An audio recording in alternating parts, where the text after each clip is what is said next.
Don't get out of your comfort zone.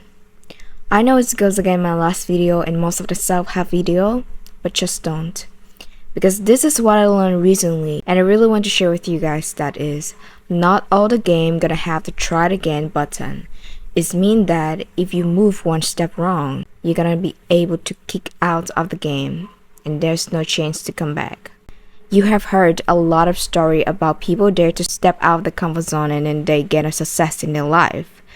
But you also need to know that there is just a lot of story. People step out of the comfort zone, start their business, and fail very right after that, just because they don't know their capacity. And when they fail, people cheese them up by, don't worry, you're gonna gain lessons. But if they fail another time, after another times, until they lose everything they have, there's no one say anything more. So don't let yourself try in desperate and helpless. There's different way. Hi guys, I'm Rose and welcome back to my channel. So the question you might have now is, how do you grow when you don't put yourself out there?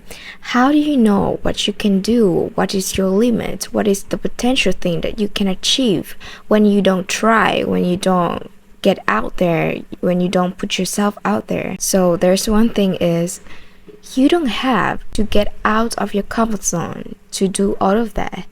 You can literally enlarge your comfort zone. You can literally expand your comfort zone and still achieve the thing that you want. And what is the difference from get out of your comfort zone and enlarge your comfort zone?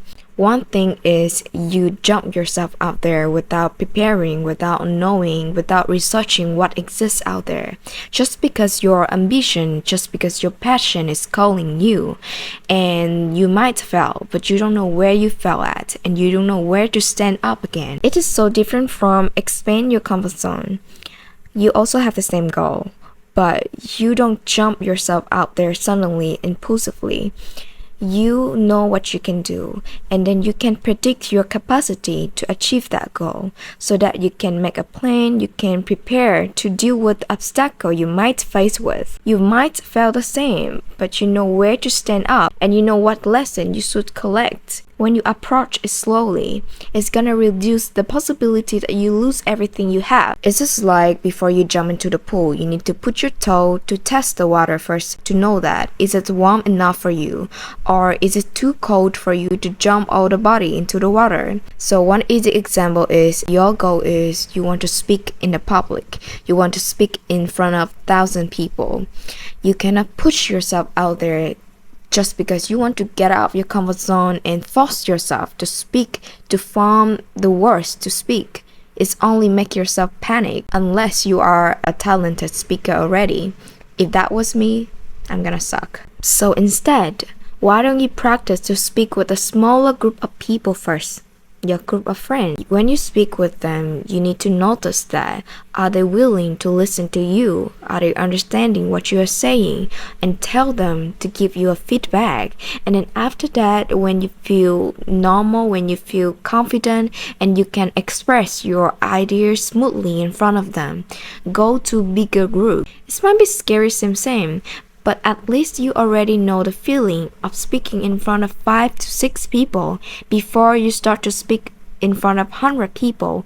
It is better than you just practice speaking with yourself in front of the mirror and suddenly jump out there in front of 100 people and speak. Maybe yourself cannot handle that at all. Another example is, you are a humble person and you're very afraid to speak with people. You are very afraid to socialize, but you still want to improve yourself. You still want to build some connection. So you start to watch the video about get out your comfort zone, put yourself out there, you can do it. And then you start to stand up and jump out there and speak to people. I know most of that case, you're gonna end up feeling cringy because you don't know what to say with them, or the conversation that you have with them is not as quality as you want. So why don't you start to practice with your neighbor first? If you never speak with her before, say hello with her, say good morning with her, ask her something. I'm sure with you that when you already practice speak with your neighbor, when you already know what situation might happen, it is easy for you to go out there and speak to people. Or let's say that you want to open a business about the franchise coffee shop. Let's start with a small coffee shop first and see if you can handle it or not.